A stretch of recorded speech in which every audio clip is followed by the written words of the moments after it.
একটু দিয়ে দিলাম কনডেন্স মিল্ক।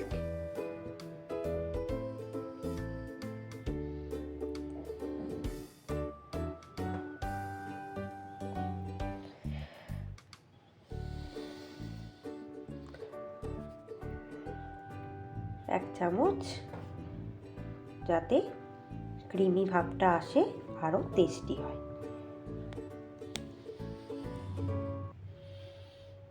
নমস্কার বন্ধুরা, মাই সিম্পি লাইফস্টাইল ব্লগে আপনাদের স্বাগত জানাই।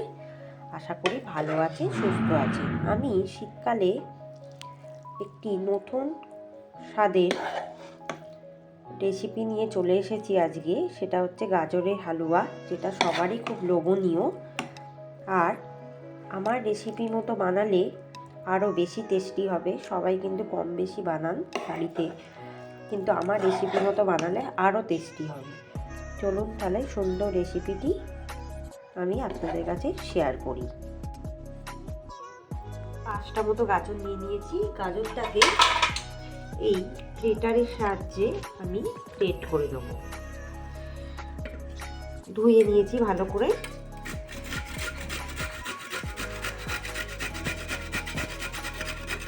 এভাবে খুব মিহি করে গ্রেট করে নিতে হবে। গ্রেটারের এই ছোট ছোট যে জায়গাটা থাকে সেটা দিয়ে।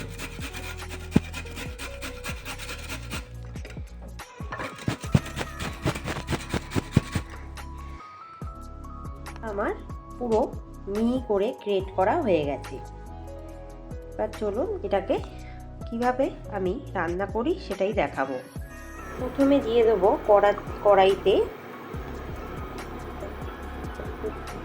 3 চামচ মতো ঘি। ঘিটা একটু বেশি লাগে।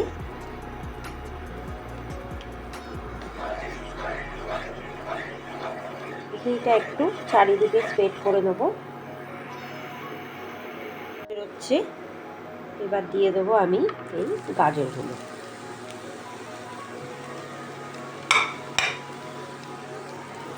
শ্যালো ফ্রাই করে নিতে হবে গাজরগুলোকে,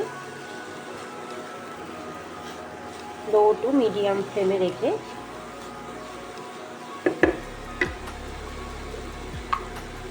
দিয়ে দেবো আরও 1 চামচ ঘি।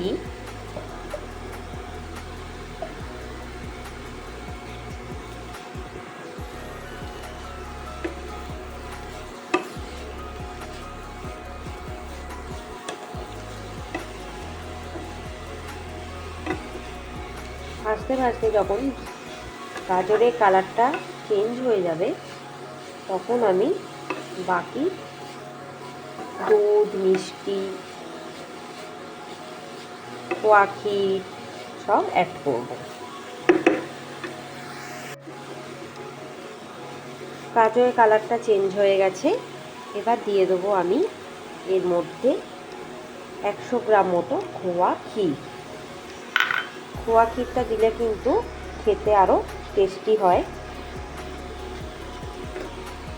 দিয়ে এটাকে আবারও আমি একটু ফ্রাই করে নেব।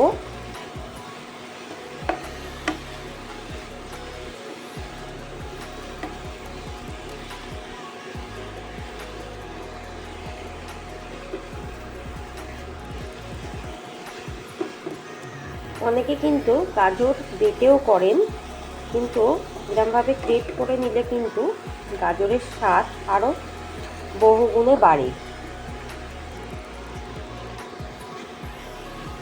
মিশে গেছে। এবার দিয়ে দেবো দুধ। 1 কাপ মতো দুধ আমি দিয়ে দিলাম।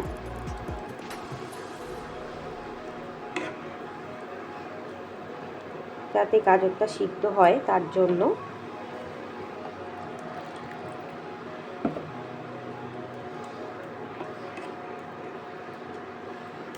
একদম লো টু মিডিয়াম আছে এটাকে রান্না করতে হবে।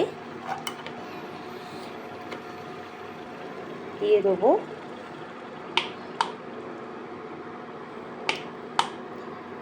1 চামচ কনডেন্স মিল্ক।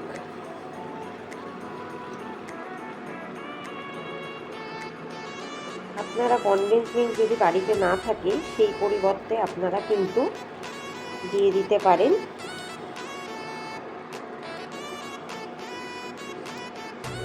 গুঁড়ো দুধ জলের মধ্যে গুলে। তবে কনডেন্স মিল্ক দিলে খেতে কিন্তু আরও বেশি টেস্টি হয়।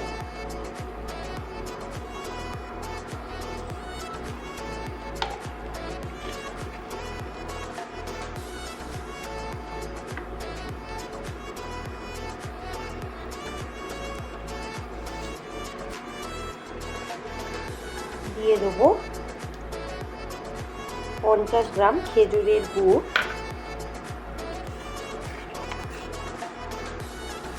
খেজুরের গুড় দিলে কিন্তু খেতে আরও বেশি টেস্টি হয়, তার জন্য।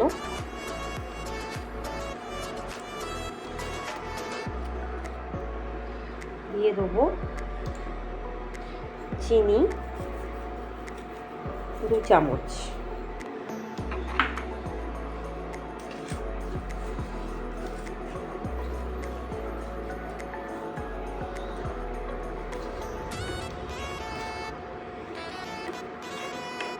এবারে এটাকে সিমে করে রেখে দেবো মিনিট 5। ঢাকা দিয়ে রেখে দেবো মিনিট 7, যতক্ষণ না গাজরটা না সিদ্ধ হয়। ঢাকা খুলে একটু নেড়ে ছেড়ে দেবেন, তাহলে কিন্তু তলার দিকটা বসে যেতে পারে।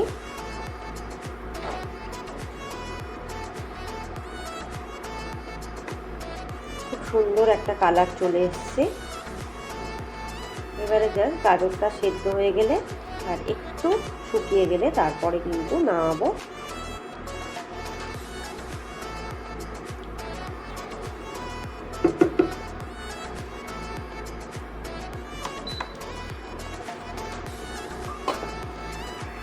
ঘন্টা হয়ে গেছে, দেখুন গাজর থেকে কতখানি জল বেরিয়েছে।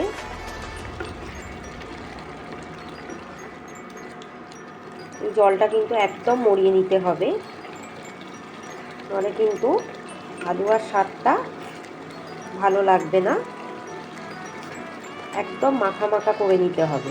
তাই আরও 5 মিনিট এভাবেই রান্না করতে হবে, আর কোনো ঢাকা দেওয়ার দরকার নেই।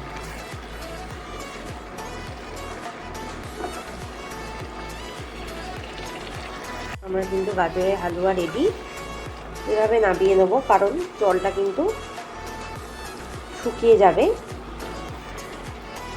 যখন আপনারা ঠান্ডা করবেন জলটা শুকিয়ে যাবে, আর এরম মাখো মাখো ভাবটা নলে আসবে না একদম শুকিয়ে দিলে।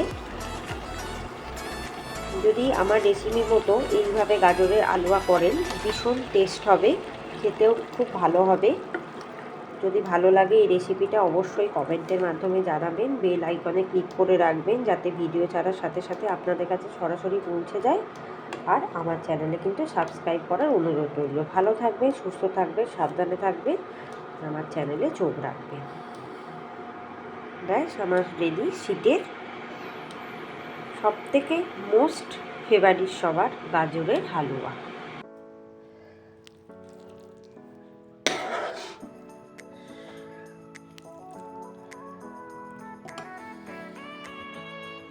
বেশ কমপ্লিট গাজরের হালুয়া।